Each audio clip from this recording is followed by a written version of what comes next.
जय गुरुदेव दोस्तों।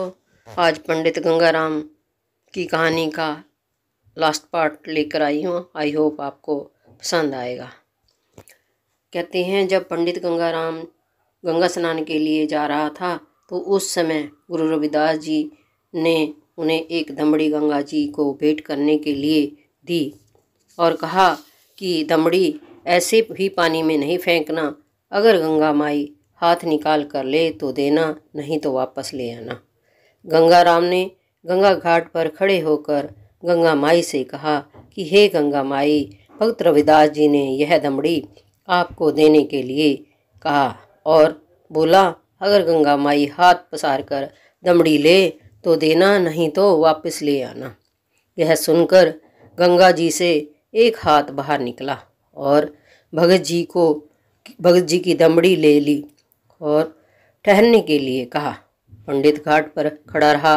फिर अचानक हाथ में एक कंगन लिए एक हाथ बाहर निकला और कहा, यह बेटा भगत जी को दे देना, और कहा कि भगत जी आकर दर्शन भी दें। हाथ में कंगन लेकर पंडित जी सोचते जा रहे थे कि रविदास जी को क्या पता चलेगा कि गंगा माई ने कोई भेंटा भी दी है। लेकिन गुरु रविदास जी भगवान का रूप सब कुछ जानते थे। पंडित जी के मन में कंगन को देखकर लालच आ गया। उसने वह कंगन पंडितानी को दे दिया। उन दिनों लोग घर की छतों पर रात को सोया करते थे। अब पंडित और पंडितानी भी घर की छत पर सो गए और पंडितानी के हाथ में गंगा जी का दिया हुआ कंगन पहना हुआ था। पूर्णमासी का दिन था और चंद्रमा चमक रहा था।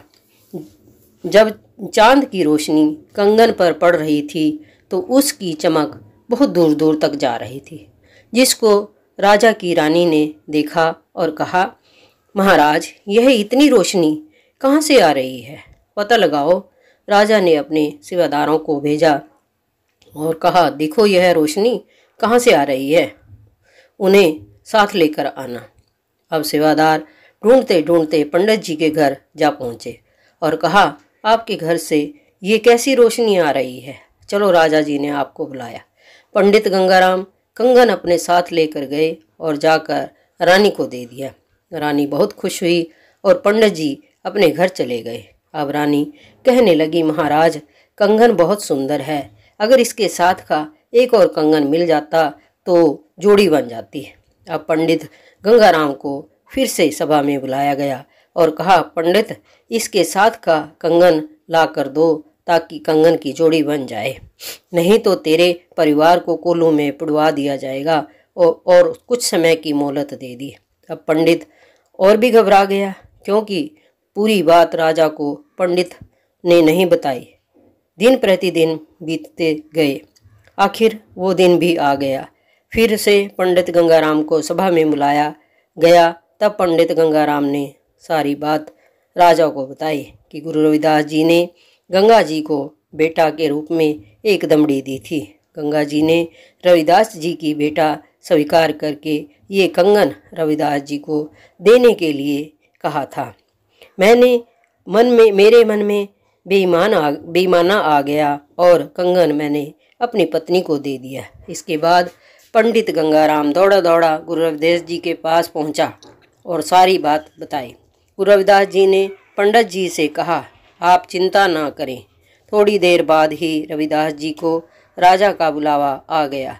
राजा ने गुरु रविदास जी से कहा कि रविदास जी, गंगा ने आपके लिए कंगन भेजा है, उसके साथ का कंगन मंगवा दो।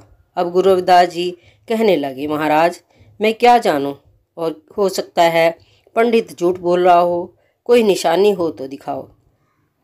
राजा ने कहा, हाँ हाँ, निशानी है। तो जैसे ही रानी ने हाथ से कंगन निकाला तो वो कंगन गायब हो गया। गुरु रविदास जी कहने लगे, राजा जी, मैं क्या कर सकता हूँ, आपको मेरे घर चलना पड़ेगा। राजा रानी और सारी सभा गुरु रविदास जी के घर जा पहुँचे। अब गुरु रविदास जी ने अपना ध्यान लगाया और गंगा माई से प्रार्थना की, गंगा माई आकर दर्शन देना। और राजा को कहा कि राजा जी, इस कुंडी में हाथ डालकर कंगन निकाल लो।